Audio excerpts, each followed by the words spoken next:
Vous regardez le Journal de l'Afrique. Bonsoir à tous et bienvenue à la une de cette édition. Une femme à la tête du gouvernement en RDC, c'est une première. Judith Suminwa-Tuluka vient d'être nommée par le chef de l'État un peu plus de 3 mois après sa réélection. Au Mali, le retour à l'ordre constitutionnel et des élections, c'est ce que réclament plus de 80 partis et associations. Ils interpellent les autorités. La période de transition aurait officiellement dû prendre fin le 26 mars. Et puis nous irons à Lagos, au Nigeria, voir comment se passe la mise en œuvre de l'interdiction des polystyrènes et plastiques à usage unique. Décision des autorités locales pour lutter contre une pollution aux conséquences désastreuses. Je vous le disais en titre, c'est une première dans l'histoire de la République démocratique du Congo. Une femme prend donc les rênes du gouvernement. Judith Suminwa-Tuluka, ex-ministre du Plan, a été désignée par le chef de l'État, réélu, vous le savez, en décembre dernier. Depuis Kinshasa, les précisions d'Aurélie Bazara-Kibangula. La nomination a été annoncée en direct à la télévision nationale et le moins que l'on puisse dire, c'est que le président Tshisekedi a créé la surprise ici à Kinshasa. Pour la première fois, une femme est nommée première ministre en République démocratique du Congo. Judith Suminwa-Tuluka devient donc la nouvelle chef du gouvernement. Alors elle a été ministre du Plan sous le gouvernement Sama Lukonde qu'elle remplace. C'est aussi une cacique de l'UDPS, le parti majoritaire.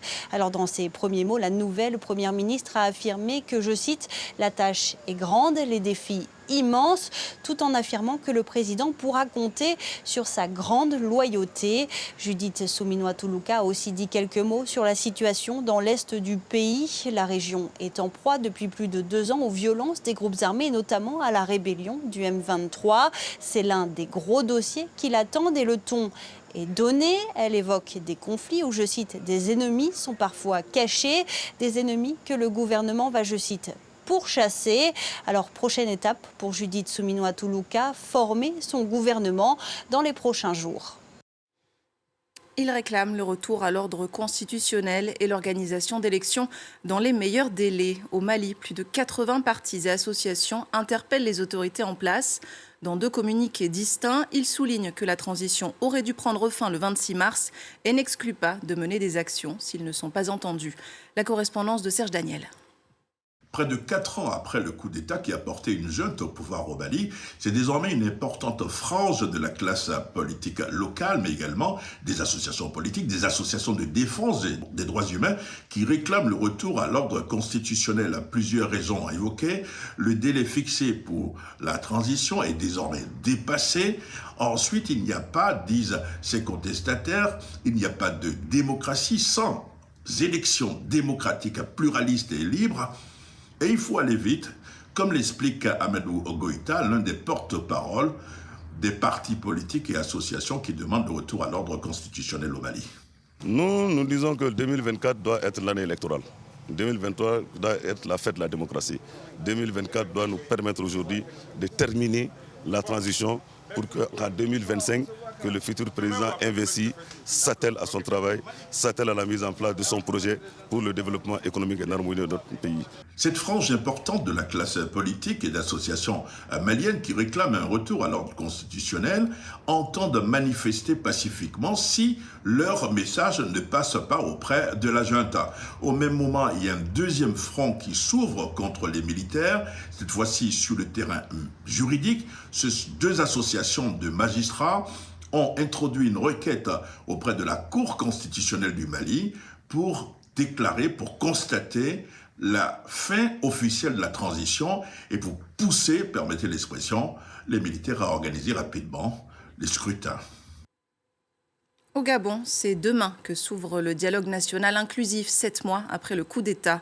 Dialogue promis par le président de transition et dont les victimes des violences post-électorales de 2009 et 2016 ne veulent pas être oubliées. Plusieurs d'entre elles étaient rassemblées ce lundi devant la cathédrale Sainte-Marie de Libreville. Elles réclament justice et réparation lors de ces assises. Les précisions d'Ismaël Obiangzé. Un sitting des victimes des violences post-électorales, synonyme de désespoir dans un Gabon en quête de réconciliation. Leur voix peine toujours à se faire entendre. Mais pour le collectif, pas question de baisser la garde. Dans sa démarche, il espère obtenir le concours de l'archevêque de Libreville, président du dialogue national, sur l'urgence d'inscrire la commission Vérité, Justice et Réconciliation à l'ordre du jour des débats. C'est ici que réside le président du dialogue. Nous sommes là pour l'interpeller que c'est vrai, nous ne serons pas au dialogue, mais pensez à cette problématique. Le président, lors de son discours d'investiture, disait que parmi les leitmotivs, n'est-ce pas, il a évité la forfaiture de 2016. Vous voyez, donc tout le monde est conscient qu'il y a eu un problème, mais on n'en parle pas. En réponse à cet appel des victimes et familles des victimes, le gouvernement oppose l'argument des contraintes de temps sur un dossier qui exige l'examen des situations au cas par cas. Donc cette commission Vérité et Réconciliation, si les conclusions du dialogue l'évoquent, sera mise en place. Mais c'est mieux, à notre sens, qu'il soit mis en place par le président élu au terme de la transition, parce que c'est un processus qui, dans d'autres pays, ont déjà montré que ça prend du temps. Une réponse qui ne rassure pas les victimes, pour qui la recherche des auteurs présumés des violences post-électorales de 2009 et 2016 relève d'une volonté politique. C'était une promesse du président somalien, la modification de la Constitution. Le pays est passé ce week-end à un régime présidentiel, le suffrage universel est réinstauré, mais ces changements ne font pas l'unanimité parmi la classe politique. La région du Puntland s'y oppose, elle affirme ne plus reconnaître le gouvernement fédéral. On fait le point sur la situation avec Bastien Renouille. Les partenaires internationaux de la Somalie se sont montrés satisfaits suite à l'annonce de ce changement dans la constitution de transition, un changement qui concerne les 4 premiers chapitres de cette constitution. Ils permettent notamment un cadre mieux régulé de la liberté d'expression, ils permettent plus de représentation féminine dans les institutions politiques et ils promettent aussi l'organisation d'un scrutin universel pour l'élection présidentielle, ce qui n'était pas le cas jusqu'à présent pour de multiples raisons, notamment la menace des terroristes islamistes Al-Shabaab qui sont encore présents sur une grande partie du territoire. Eh bien, lors de la prochaine élection, cela devrait être le cas. Chaque homme, chaque femme somalienne devrait pouvoir mettre un bulletin dans une urne pour élire le président. Alors, si les partenaires internationaux sont satisfaits, ce n'est pas le cas de l'État du Puntland. C'est un État semi-indépendant qui fait tout de même partie de la fédération somalienne.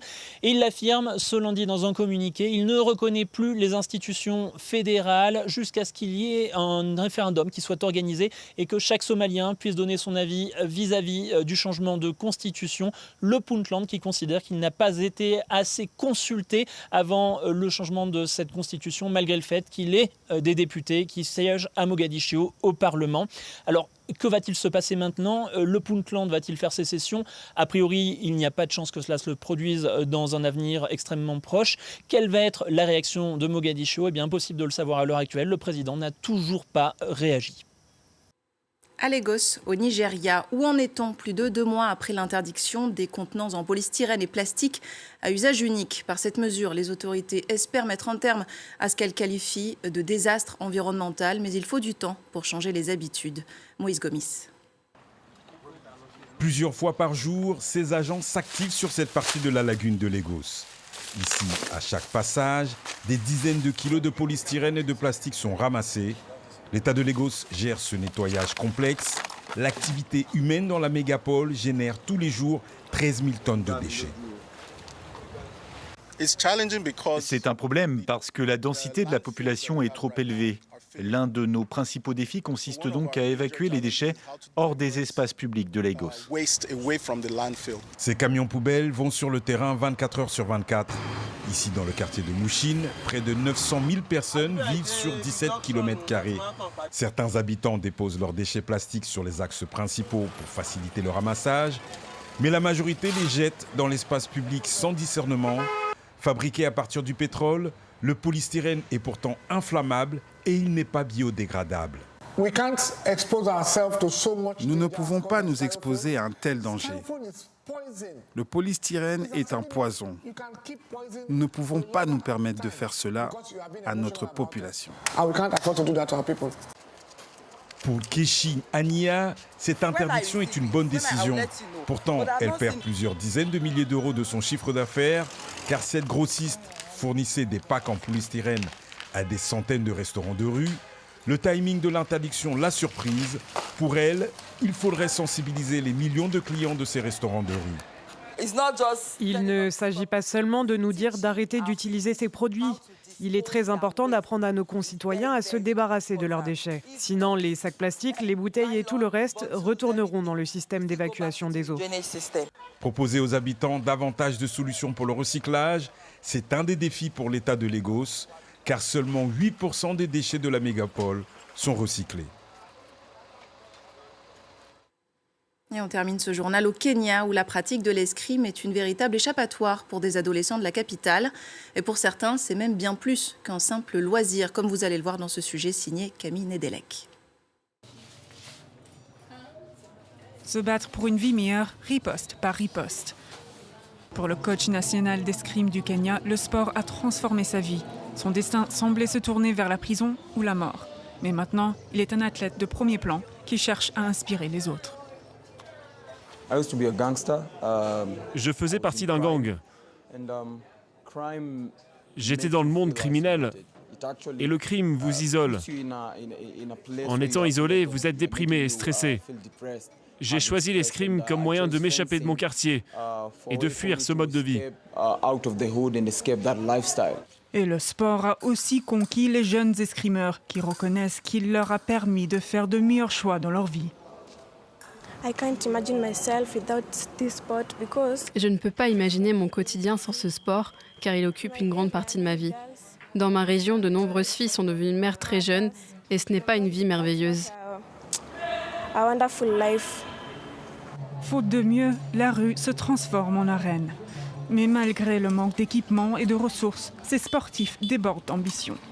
15 membres ont été intégrés à l'équipe nationale. L'escrime reste un sport de niche au Kenya, mais c'est une discipline en croissance.